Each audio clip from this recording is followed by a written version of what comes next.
The drama in Kenyan politics never ends.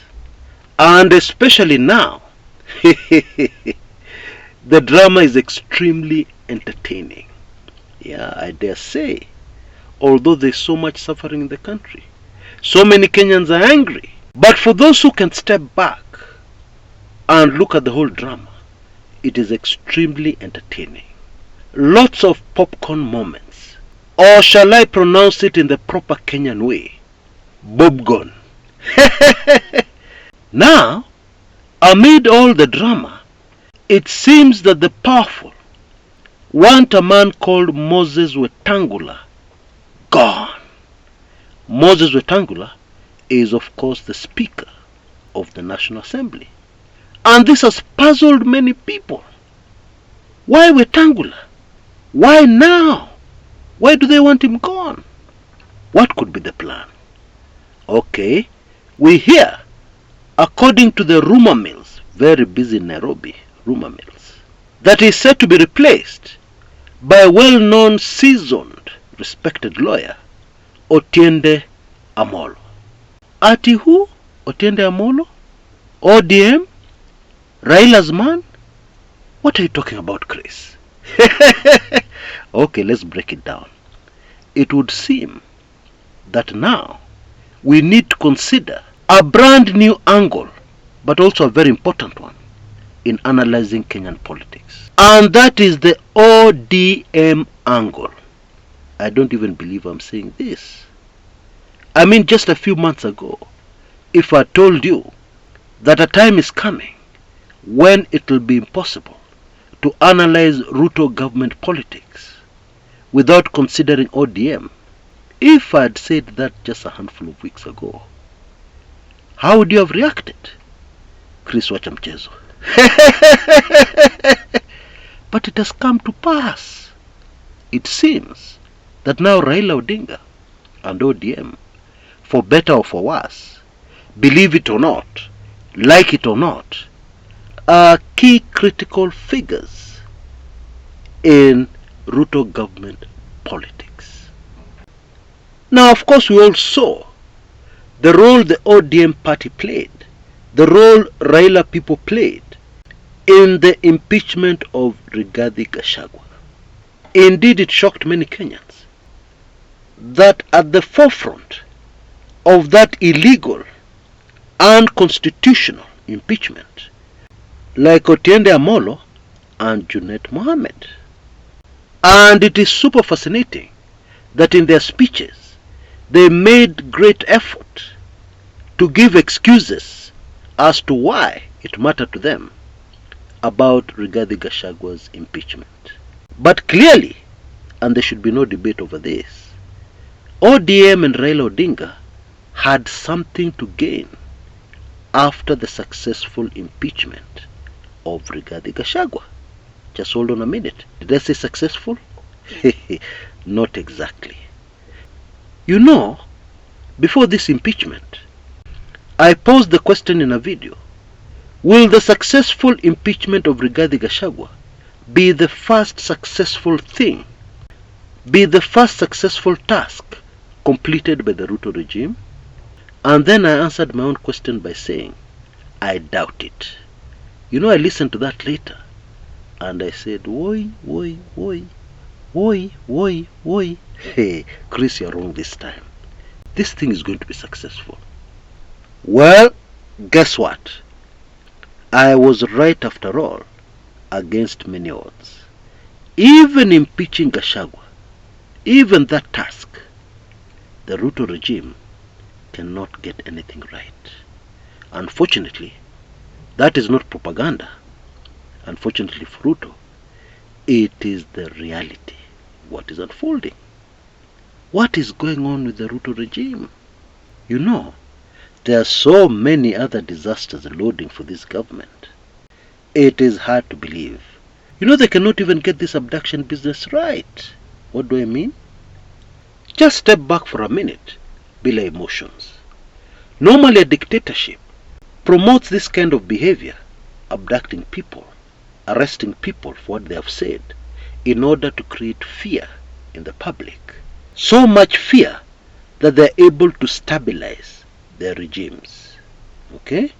That is the correct use of these brutal tools. But let us be truthful. Is that objective being met in the Kenyan situation? Of course not. Things have changed in Kenya. The fear is gone. People are openly discussing this issue and even naming names. And therefore, it has stopped serving its purpose. But guess what? The Ruto boys are still doing it. Now, what usually happens when you push this kind of methods in the kind of situation that Kenya finds itself in today, then what tends to happen is that it boomerangs, backfires very badly on the regime in power. And that is precisely what is going to unfold very shortly. What they're actually doing is speeding up the exit of Ruto from the presidency. That is exactly what they're doing by insisting on these abductions, arrests, and harassing people for what they're saying on social media. That is precisely what they're doing. They're just making things worse. Anyway, I need to stay on point. And so after this impeachment of Gachagua, full of drama, full of blunders that are still being sorted out by the courts, after that, it seems that ODM and Raila have presented Ruto with an invoice. Oh yes, we assisted you in this impeachment. We have assisted you in stabilizing your regime. Therefore, we want 1, 2, 3. And according to impeccable sources, one of the things that ODM and Raila are asking for is more dockets in government, more CS positions. For instance, they want interior, Kindiki's docket. Or is it Kindiki's? Because Kindiki is supposed to be the deputy president. What? So much confusion in Kenya. Anyway, they want that docket amongst others. And it is believed that Ruto has refused. No. Not interior. I've already given you finance. Yes, you gave us finance, but it is full of problems. There is no money, and therefore it is not as valuable as you're suggesting. What? So there is that back and forth. And of course the whole objective is that ODM want more in the Ruto government.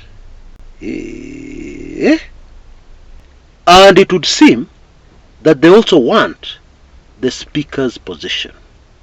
Now, one cannot help but see the cheekiness behind wanting the speaker's position.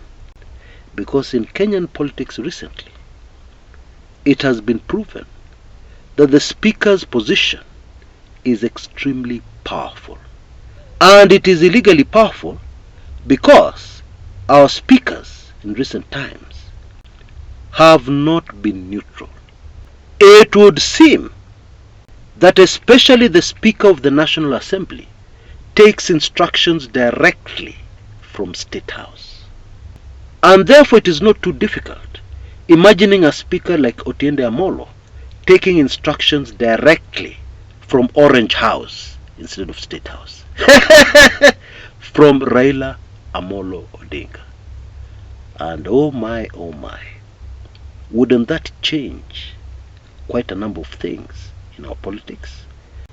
And I dare add, wouldn't that shift the power in our politics?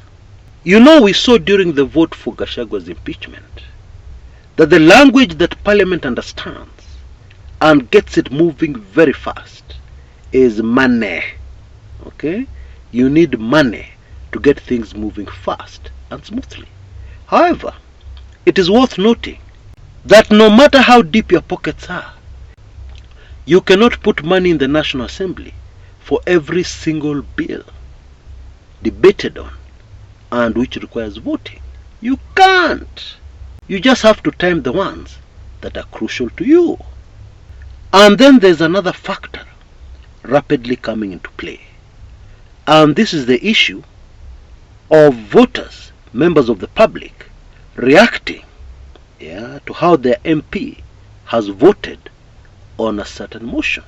We have seen already that the backlash on the Gachagua vote has been so serious that many members of parliament are moving around in camouflaged vehicles, small vehicles. They don't want people to know that actually they are members of parliament, and especially that member of parliament that the wananchi are looking for, because they voted for the impeachment of Gachagua. Many of the MPs from the Mount Kenya region are currently, as we speak, in hiding. Now, of course, all this is going to have an impact going forward. And I'm sure you can now see the kind of unpredictable situations we would be in, with a change of the speaker to somebody else other than Wetangula, and especially a character like Otiende Amolo. Now, of course, some shallow analysts will shoot back and say, well, Ruto is very powerful. He can just say no to ODM. Now, hold on a minute. Let us be realistic. You see, Ruto has so many fights going on within his own UDA. He has created so many enemies, people who were previously close to him within UDA. Speaking politics alone, without emotion, we're almost at that place where Ruto will not be able to do without ODM. And therefore, that presents a situation to behold. The mother of all popcorn moments. Let us be honest. Do you think this pressure from ODM would have been entertained if Ruto was comfortable? If he was sitting pretty? Of course not. So already, these stories we are hearing are conclusive evidence that Ruto is under pressure, and in the coming days and weeks will continue to be under increasing pressure. Okay? And so, I would tend to agree with those who insist that a cabinet reshuffle is inevitable anytime. And that reshuffle will see more Raila men included in Ruto's cabinet. Now, the latest is that Kithure Kindiki has ditched his nomination as the next Deputy President of the Republic of Kenya, which means he goes back to his interior docket. However, that interior docket, Bwana Kindiki, is under threat. My opinion is that you could lose it at any time. And it's not personal. It is just the politics of the day. Kunaendanga hivyo politically. And if indeed that is what is going to happen, I can't help but sympathize with Kindiki. Where will Kindiki go without the interior docket, which has now become synonymous with Kindiki? What will happen to Kindiki's support base, as small as it is? What will happen to that support base vis-a-vis in relation to their support to Ruto?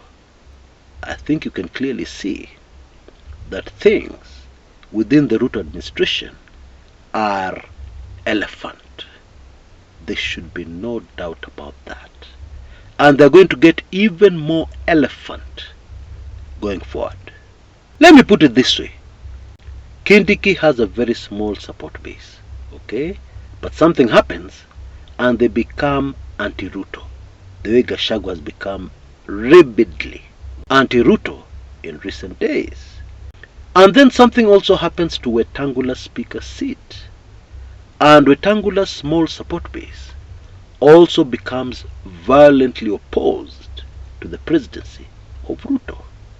And dozens of other people with small support bases, the same thing happens. When you put all these people together against Ruto, you no longer have a small support base against Ruto. You have a larger support base opposed to the Ruto presidency and looking for every opportunity to shoot down Ruto presidency agenda. Now here's the bombshell. I find it very difficult to see how Raila and his men will not be affected when all this is going down. How can they go unscathed? How? I don't see. And therefore, in my humble opinion, I see a lot of trouble going in the direction of ODM and Raila Amolo Odinga, courtesy of what their partner William Samoei Ruto is doing, and courtesy of the way he does his things. You know, some people have suggested that Raila is up to something, yeah, and this thing that is scheming is towards ending the Ruto presidency.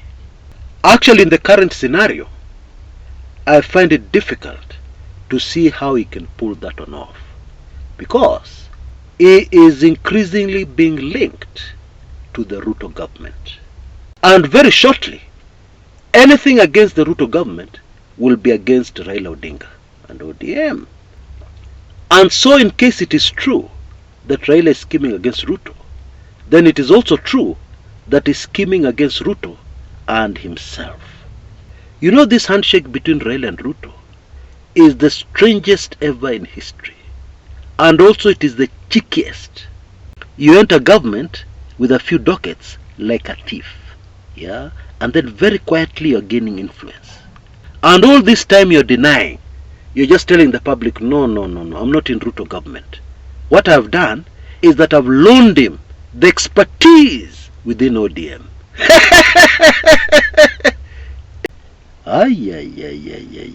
Yeah.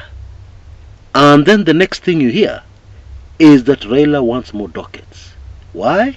Because he has assisted in the impeachment of Rigathi Gachagua. Well, if I was a new DA, I would shoot back and say, what impeachment of Gachagua? It was not successful. Therefore, that one does not count. Yeah, that is the reality. And I hope in the midst of all this chaos, you're seeing what is very clear and very obvious. And that is, the Ruto presidency has no future.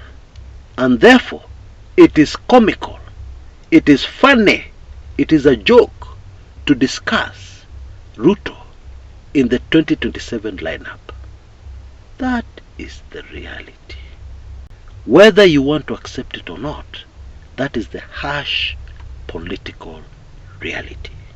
You know, despite everything, I don't envy Ruto. Not even for a minute. Because when he turns left, all he sees is trouble. Right? Trouble. When he looks behind, when he looks in front, trouble surrounds him everywhere. Now, my very latest, highly sensitive, very detailed special report discusses a very key figure in Ruto's life, a man called Farouk Kibet. And this special report is so sensitive that I'm afraid I cannot even give you more information about the contents. But what I can tell you is that it is loaded. You can see details on your screens right now. I'm afraid because of the sensitive nature of this special report, this offer will not be available for very long. Okay? For only Kenya shillings 2,999, you can have this loaded, sensitive, revealing special report in your inbox. Pop! And you're going to be more than shocked. It includes a lot of details which have never been in the public domain. To be honest, I have been researching this character for a very, very long time. And all that moto kuliko pasikumi ya makaa information is inside this special report. So if you're able to, please rush and grab it. Details on how to get it are repeated in the description area below this video on YouTube and also in the comments area. Until next time, this is Chris Kumekucha.